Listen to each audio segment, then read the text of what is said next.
I am standing here, watching as she packs her stuff. I have tried to talk to her, wanted to make her tell me what is going on in her head. I have tried to find out why my mate, my daughter's mom, wants to leave me. I have been everything I possibly can be for her while she carried our daughter. I show her my respect and my trust. I had her help with the pack as my Luna. I thought we were good. Mia, sweetheart, please talk to me. What happened? I tried to take her into my arms, but she steps away. Dude, I am done. I am tired of this, she says, not even looking at me. Tired about what? Mia, please. I beg her. Everything. She sneers. I hate this life. I hate being here. I hate being a mom. I wasn't ready for that. You know we can't control what happens when you go to heat Mia. We will manage. I will help you, like I have been all the time. You're not alone. She is ours. We can still travel, sweetheart. She doesn't answer. Grab her bags and turn to me. No, I don't want to be a mother. I don't want her or you, I gasped, already feeling my heart being ripped. I don't want her. She screams at me, and I look at her. Mia, please don't do this. We can figure it out together. I tell her. No, you can keep her. I don't want her. I just want to travel and enjoy my life, not think about a mate or a baby.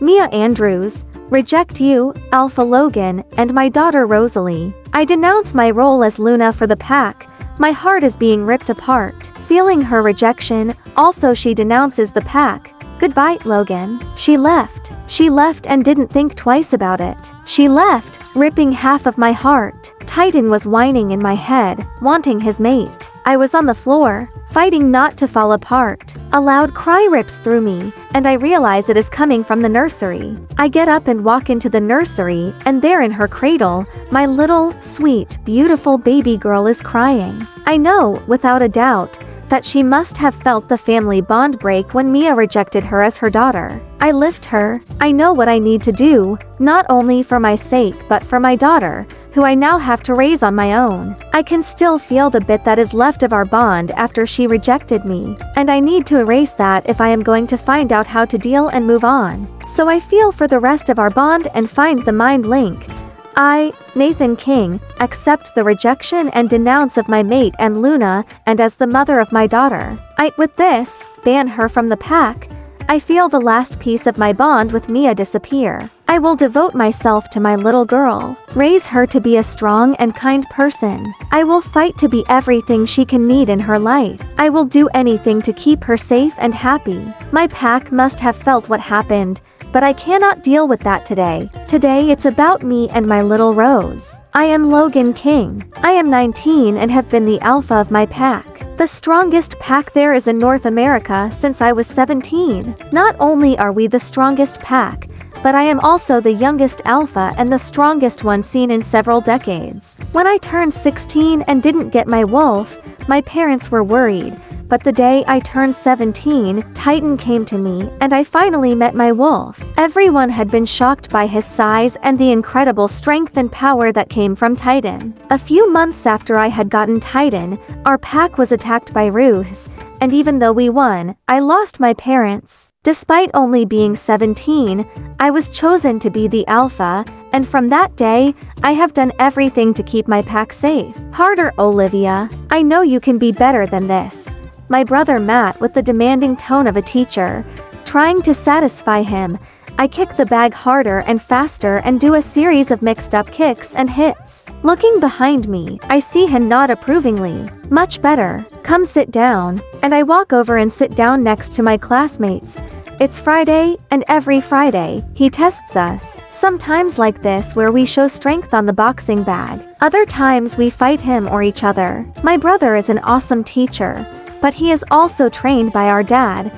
Just like I am, our dad is one of the best warriors in the pack, and for him, it doesn't matter if you are a boy or a girl. Saying we live in a dangerous world, he thinks that every wolf should be able to fight, at the least, to protect themselves. So since I was a kid, I had been trained solely by my dad until I was old enough to join the first training program. Many say that dad is the best warrior.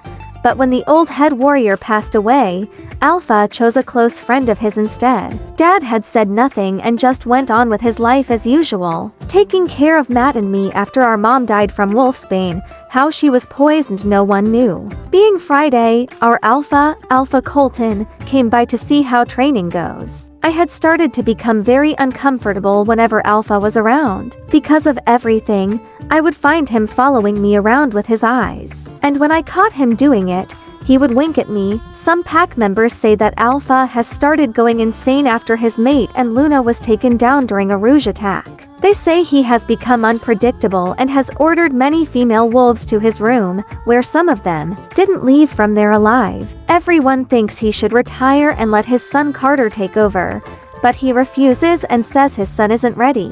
Carter was okay, not someone I had ever had a whole lot of contact with, but he seemed fair and friendly with everyone in the pack. He was 22 years old and had yet to find his mate. I sat here, lost in my thoughts, and a big shadow suddenly covered me. Looking up, I saw Alpha Colton looking down at me before sitting down next to me. "You are a very skilled fighter, Olivia," he said as he looked me over, his eyes checking out my curves. "Thank you, Alpha," I answered, trying to hide, but it was hard since I was wearing shorts and a sports bra, and very beautiful. "You look just like your mother." His eyes checked me out again, making me want to crawl out of my skin and hide. Before I can answer, my brother comes over and respectfully greets our Alpha before he tells me to go home for today.